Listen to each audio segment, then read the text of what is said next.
जय हिंद एवरीवन, क्या हाल चाल है। आई होप सब बेहतरीन होंगे, पढ़ाई लिखाई बढ़िया चल रही होगी। एक हफ्ता ऑलमोस्ट हो चुका है सीडीएस 2 2025 का पेपर हुए। बहुत सी बातें दिल में चल रही होंगी, कट ऑफ क्लियर होगी या नहीं क्लियर होगी, क्या मेरा एयरफोर्स में सिलेक्शन होगा, क्या मैं उसकी मेरिट क्लियर कर पाऊंगा नहीं कर पाऊंगा, 2026 सीडीएस 1 के लिए जाना चाहिए नहीं जाना चाहिए। ये सारी बातें आपकी सॉल्व करने के लिए मैं आ गया हूं, आपका मैथ्स मेंटोर फिरोज अहमद, आपके अपने चैनल सीडीएस जुगाड़ से पर। सारी बातें डिस्कस करी जाएंगी, एक एक चीजों पर चर्चा होगी। कितनी कट ऑफ जाती है, क्या नहीं जाती है, आपका पेपर कैसा हुआ था, कैसा नहीं हुआ था, इन सारी बातों को आप भूल जाओ। एक हफ्ता हो चुका है, जो हो गया सो हो गया। आपने अपना बेस्ट दे दिया, जितना अच्छा कर सकते थे आपने मेहनत कर ली। अब रिजल्ट आपके हाथ में तो है नहीं, तो उसके लिए चिंता करना बिल्कुल छोड़ दो। अब तुम्हारे हाथ में है क्या? तुम्हारे हाथ में है नेक्स्ट एग्जाम, जो कि अगले 6-7 महीने तुम्हारे पास हैं। अगर तुम इसको बहुत बढ़िया से यूटिलाइज कर ले गए, बहुत अच्छे से मेहनत कर ले गए, एक सही गाइडेंस में, सही एक्सपर्टीज के साथ, तो क्या होगा? जो सपना तुम्हारा इस बार अधूरा रह गया है वर्दी पहनने का, वो नेक्स्ट एग्जाम में जरूर पूरा हो जाएगा। अगर आपने एयरफोर्स का सपना देखा था और लग रहा है कि कुछ बहुत कमी रह गई है, आईएमए की कट ऑफ क्लियर होगी, एयरफोर्स की नहीं क्लियर हो पा रही है, कोई बात नहीं। अभी आपके पास 6 से 8 महीना है, बेहतरीन तरीके से तैयारी करो और यूं क्लियर करोगे एग्जाम। और इस एग्जाम में सबसे ज्यादा जो चीज हेल्प करती है, मेरा अपना एनालिसिस ये है, वो है मैथ्स। अगर आपको सपोज एयरफोर्स की कट ऑफ क्लियर करनी है, 150 तक स्कोर चला जाता है, यानी मेरिट जाती है 150 तक। अब 150 अगर लेकर आना है ना 300 में, ऐसे में मैथ्स ना आपके लिए बहुत बेहतरीन साबित होता है। यहां से आप अपने स्कोर को बूस्ट कर सकते हो और ज्यादा बढ़ा सकते हो। फाइनल मेरिट में भी आपके बाहर होने के चांसेस कम हो जाते हैं। यानी जब फाइनल मेरिट लिस्ट बनती है आपकी, 600 में बन के तैयार होती है, अगर आप इधर से रिटर्न में बहुत अच्छा स्कोर करके जाते हो, तो वहां पर यह चीज आपको बहुत हेल्प करती है। तो कैसे सीडीएस के एग्जाम में हम लोग इतना बेहतर करें कि हमारा स्कोर 60 प्लस तो मैंने ऐसे मिनिमम लेके लिखा है। अगर आप बहुत अच्छे से प्रिपरेशन करोगे सही गाइडेंस में, तो मैं आपको यकीन दिलाता हूं कि 70 प्लस स्कोर करना मैथ्स में कोई बड़ी बात नहीं है। हम लोग डिस्कस करेंगे कि पिछले 10 सालों का जो एनालिसिस है, किस तरह का पेपर आ रहा है, किस तरह के क्वेश्चंस पूछे जा रहे हैं, क्या क्या वेटेज है, वो सब इस वीडियो में डिस्कस किया जाएगा। एंड तक मेरे साथ बने रहो, सभी बातों पर चर्चा होगी, तुम्हारे सभी डाउट सॉल्व किए जाएंगे। अब चर्चा करते हैं कि किस तरह का पेपर रिसेंट ईयर्स में देखने को मिला है, किस तरह का उसका वेटेज है एक एक टॉपिक का। तो बेसिकली मैंने यहां पर इसको डिवाइड किया है कुछ चीजों से। देखो, सबसे पहले अगर मैं बात करूं, सबसे ज्यादा वेटेज जो लेता है वो मेंसुरेशन 2D और 3D है, जिसमें कम से कम 18 से 20 क्वेश्चन आ रहे हैं और हर क्वेश्चन एक नंबर का होता है, तुम जानते ही हो। यानी मेंसुरेशन 2D 3D जो कि पूरा का पूरा फॉर्मूला बेस्ड है। अगर फॉर्मूला अच्छे से तुमने याद कर रखा है, अगर प्रैक्टिस अच्छे से क्वेश्चंस कर रखा है, तो ये यार 20 क्वेश्चन तो ये आराम से बना के आओगे। लेकिन थोड़ा सा मेहनत करनी पड़ेगी इसके लिए, ठीक है? वो सब बातों पे चर्चा करेंगे। मेंसुरेशन और ज्योमेट्री को मैं जनरली क्या करता हूं ना, इसको मैं एक साथ कंसीडर करता हूं। एक साथ में इसलिए इसको कंसीडर करता हूं क्योंकि जो ज्योमेट्री में आप सीख कर आते हो ना, basics, triangle, square, quadrilaterals, polygon, circle, उसी का जो एरिया, पेरीमीटर वगैरह होता है, वो मेंसुरेशन 2D में हो जाता है। और ज्यादा क्वेश्चंस मेंसुरेशन 2D के देखे गए हैं, मेंसुरेशन 3D के भी 3-4 क्वेश्चंस देखने को मिले हैं। यानी अगर आप ये मेंसुरेशन 2D 3D और ज्योमेट्री, अगर आप इसको देखो, तो कम से कम 28 से 30 क्वेश्चन सिर्फ और सिर्फ इन दो टॉपिक से बनते हैं। अब आप समझ सकते हो कि 30 क्वेश्चन अगर सिर्फ आप मेंसुरेशन और ज्योमेट्री पे बढ़िया से कमांड हासिल कर लो, तो कितनी आसानी से लाए जा सकते हैं, ठीक है? इसी तरह से अलजेब्रा का वेटेड तुम्हारा रहता है 12 से 14 नंबर, ट्रिग्नोमेट्री 15 से 16 नंबर। इस बार 2025 सीडीएस 2 में कम से कम 19 क्वेश्चन देखे गए हैं सिर्फ और सिर्फ ट्रिग्नोमेट्री से। तो ट्रिग्नोमेट्री पे अगर बहुत अच्छा कमांड है, एक टॉपिक 20 नंबर तुम्हारे पक्के। तो अब मैं क्या करता हूं, देखो, मैं जनरली अपनी पढ़ाई को इस हिसाब से डिवाइड करता हूं कि ज्योमेट्री और मेंसुरेशन को मैं एक एरिया मानता हूं। ठीक है, एडवांस मैथमेटिक्स का बहुत ही बेहतरीन एरिया होता है, बहुत सारे क्वेश्चंस इसमें पूछे जाते हैं। तो इसको जब मैं एक साथ कंबाइन करता हूं, तो मान के चलो कम से कम 30 नंबर का पोर्शन यहां से निकलता है। यानी 100 में 30 नंबर, आप समझ रहे हो, सिर्फ ज्योमेट्री और मेंसुरेशन 2D 3D से। ज्योमेट्री में आप जानते हो टॉपिक्स क्या क्या होते हैं, आपका lines and angles, triangles, quadrilateral, circles, जो आपने क्लास 9th 10th में पढ़ रखा है, उससे रिलेटेड प्रॉपर्टीज, उनकी थ्योरम्स, सिमिलैरिटी, कॉन्ग्रुएंसी, सेवियंस, ये सारी चीजें और इनके सारे रिजल्ट, ये सब आपको अच्छी तरह से आने चाहिए। कॉन्सेप्ट की क्लैरिटी ज्योमेट्री में बहुत अच्छी होनी चाहिए। अगर आपके कॉन्सेप्ट्स क्लियर नहीं है तो ज्योमेट्री आपको डुबो भी सकता है। यानी यही वो टॉपिक्स है जो आपको अच्छे मार्क्स दिला सकता है, लेकिन यही टॉपिक आपकी थोड़ी सी लापरवाही और आपके स्कोर को गिरा भी सकता है।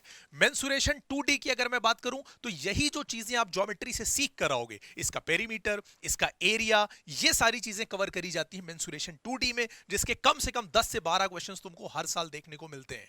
अब अगर मैं 3D की बात करूं तो cube, cuboid, cylinder, cone, sphere and frustum.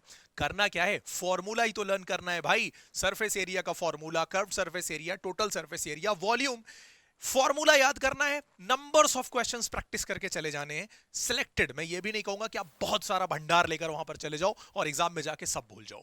कितना पढ़ना है, देखो क्या जरूरी होता है एग्जाम में, आपके पास ड्यूरेशन कम होता है। आपका जो सिलेबस होता है ना, वो सिलेबस पूरा का पूरा 9-10th का, ये जो ज्योमेट्री और मेंसुरेशन और 2D 3D ये पूरा 9-10th का सिलेबस होता है। अब टीचर्स उसमें आपको ये भी बताते हैं कि भाई आपको एनसीईआरटी दोनों अच्छे से आनी चाहिए, आपको आरडी शर्मा पे अच्छा कमांड होना चाहिए। अब एक बच्चे के लिए जो सिलेबस 2 साल में उसने कभी कवर किया था 9th और 10th में, उसमें उससे कहा जा रहा है ये सारा का सारा 6 महीने के अंदर तुमको कंप्लीट करना है, तो थोड़ा सा तो उसके लिए मुश्किल होता ही है। ऐसे में आपको जरूरत होती है एक बेहतरीन गाइडेंस की, एक टीचर की, जो आपको ये बता सके कि आपको अपनी तैयारी को कैसे लिमिटेड टाइम में और कैसे अच्छे रिसोर्सेज के साथ उसको कैसे बहुत बढ़िया बना सकते हो, ये एक्सपर्टीज की आपको जरूरत होती है। उसके लिए आप ज्वाइन कर सकते हो हमको हमारे चैनल मैथ्स जुगाड़ से पर, हमारी ऐप है, आप वहां पर जा सकते हो। हमारा ऑफलाइन सेंटर भी है लखनऊ में, आप यहां पर भी आ सकते हो। बहुत जल्दी हम लोग 2 अक्टूबर से आई थिंक हम लोग स्टार्ट करने वाले हैं सीडीएस का ऑनलाइन ऑफलाइन बैच। आपको जितनी सारी भी प्रॉब्लम्स हैं वो सारी की सारी सॉर्ट आउट करी जाएंगी, आपको एक प्रॉपर गाइडेंस मिलेगा और आप 2026 सीडीएस 1 को बहुत बेहतरीन तरह से क्रैक कर पाओगे, ये मेरा वादा है। ठीक है, चलो आगे बात करते हैं। अगर मैं ट्रिग्नोमेट्री और अलजेब्रा की बात करूं, ये दो टॉपिक आपको देते हैं कम से कम 25 नंबर। यानी ये दोनों टॉपिक लगभग 12-13 आ रहा है। मैं एवरेज की बात कर रहा हूं 10 साल के। इस साल ट्रिग्नोमेट्री के लेकिन कम से कम 2025 सेकंड में, मैंने अभी बताया है 19 क्वेश्चन पूछे गए। तो अगर आप ट्रिग्नोमेट्री अलजेब्रा पे अच्छे से करते हो कमांड, अब ट्रिग्नोमेट्री में आपको क्या पढ़ना पड़ता है, आपको 9-10th का, 9th में सीबीएसई में तो नहीं होता लेकिन आईसीएसई में पोर्शन होता है। जो बच्चे आईसीएसई से आए होंगे उन्होंने 9-10th में जितनी पढ़ रखी होगी ट्रिग्नोमेट्री, इसके अलावा क्लास 11th का थोड़ा सा पोर्शन जिसमें आप रेडियन पढ़ते हो, क्योंकि 10th तक रेडियन जनरली नहीं पढ़ाया जाता है। ठीक है, तो वो सिस्टम जो आप क्लास 11th का है वो भी आपको ट्रिग्नोमेट्री में थोड़ा सा कवर करना पड़ता है। इसके बाद अगर मैं ज्योमेट्री की बात, अलजेब्रा की बात करूं, तो अलजेब्रा में तुम्हारे पास क्या क्या होगा। अलजेब्रा में तुम्हारा बेसिक इंट्रोडक्शन, आपका polynomial, number of zeros of the polynomials, quadratic equation, discriminant, ये सारे टॉपिक्स अलजेब्रा कवर करता है और बढ़िया बढ़िया क्वेश्चंस अलजेब्रा से टीचर बनाता है। अब ज्योमेट्री मेंसुरेशन और उसमें मैंने कंबाइन किया जो ट्रिग्नोमेट्री और अलजेब्रा, और आपके 50 नंबर क्रॉस हो गए हैं सिर्फ इन टॉपिक से, एडवांस मैथमेटिक्स के। सोचिए इतने टॉपिक से आप 50+ आसानी से स्कोर कर सकते हो। आप पेपर उठाकर देखो, वेटेज देखो, क्वेश्चंस देखो, आपको आइडिया लग जाएगा। उसके बाद इन 4 टॉपिक्स के बाद जो टॉपिक सबसे फेवरेट है सीडीएस का, यूपीएससी का, वो है नंबर सिस्टम। हर साल दोनों पेपर्स में कम से कम 12 से 13 क्वेश्चंस तुमको नंबर सिस्टम के मिलते हैं। और ये नंबर सिस्टम अपने आप में एक बहुत ही ब्रॉड टॉपिक है, क्योंकि बहुत सारे टॉपिक्स इसमें कवर होते हैं। Classification of numbers, real number, rational number, irrational number, even, odd, prime, composite, सबसे रिलेटेड क्वेश्चंस इसमें बनता है। फिर decimal fractions, factors, remainders, divisibility rule, HCF, LCM, इन सारी चीजों को कंबाइन करके नंबर सिस्टम अपने आप में एक बहुत ब्रॉड टॉपिक बन जाता है। कैसे उसको समराइज करना है, कैसे कॉन्साइज करना है, कैसे कम टाइम में उसको प्रिपेयर कराना है, वो सारी चिंता तुम मेरे ऊपर छोड़ दो। तुम्हारा काम है बस अच्छे से पढ़ाई करना। ठीक है, तो 12-13 नंबर आप यहां से बना सकते हो। इसके बाद आ जाओ स्टैटिस्टिक्स और डीआई पर। स्टैटिस्टिक्स में अगर बात करूं तो मीन, मीडियन, मोड के क्वेश्चंस बनते हैं आपके, मिसिंग फ्रीक्वेंसी के क्वेश्चंस देखे गए हैं। अगेन 9-10th का जो सिलेबस है, ग्रुप्ड डेटा और अनग्रुप्ड डेटा दोनों पर अच्छे से कमांड होना चाहिए। तो ये जो स्टैटिस्टिक्स का पोर्शन है ये अच्छे से क्लियर हो जाएगा। और डेटा इंटरप्रिटेशन में आपका bar graph, histogram, pie chart से रिलेटेड क्वेश्चंस आते हैं। हालांकि इनकी फ्रीक्वेंसी धीरे धीरे कम हुई है, लेकिन इस पोर्शन की फ्रीक्वेंसी बढ़ती हुई दिख रही है। स्टैटिस्टिक्स का ये जो मीन, मीडियन, मोड वाला पोर्शन है, इससे ऑलमोस्ट 10 क्वेश्चन देखे गए हैं 2025 के सेकेंड सीडीएस के पेपर में। तो इस पे बहुत अच्छा कमांड आपको करना पड़ेगा। ये मैंने बेसिक एनालिसिस किया है पूरी मैथमेटिक्स का कि किस तरह से आपको प्रिपरेशन करनी है। अब आपके और सारे डाउट्स हैं, बहुत सारी आपको अगर प्रॉब्लम्स आ रही है, कुछ भी आप जानना चाह रहे हो, वो सारा का सारा आप कमेंट सेक्शन में लिख सकते हो, उन सारी बातों का जवाब दिया जाएगा। बाकी अगर आप इन सारी चीजों की कॉन्साइज मटेरियल चाहते हो, बेहतरीन तरीका चाहते हो कि अच्छे से हमारी प्रैक्टिस हो सके, पहले थ्योरी और कॉन्सेप्ट की क्लैरिटी हो सके, उसके बाद मुझे प्रैक्टिस शीट मिले, उसके बाद मुझसे प्रीवियस ईयर क्वेश्चंस कराए जाएं, उससे बाद मुझे मॉक टेस्ट कराए जाएं, इस सब चीजों के लिए आपको जरूरत होती है एक बेहतरीन गाइडेंस की, जिसको देने के लिए एमजेएस डिफेंस एकेडमी बिल्कुल तैयार है। क्योंकि हमारा एक्सपीरियंस इतने सालों का है डिफेंस में कि हमारी टक्कर में वैसे भी कोई है नहीं। तो आप अपनी तैयारी हमारे साथ कर सकते हो, हमारी ऐप को ज्वाइन कर सकते हो, हमारे सेंटर पर आकर आप देख सकते हो, मिल सकते हो, बहुत सारी चीजें हैं। बाकी इसके अलावा भी अगर आपको YouTube पर जितनी भी जानकारी दी जाएगी वो आपके लिए सफिशिएंट होगी। आप वहां से भी हमको फॉलो कर सकते हो। एग्जाम तक आप हमारी गाइडेंस में अच्छे से CDS 2026-1 की तैयारी करो और एग्जाम फोड़ कर आओ। सो मिलते हैं आप नेक्स्ट वीडियो में। जय Hind everyone, thank you so much.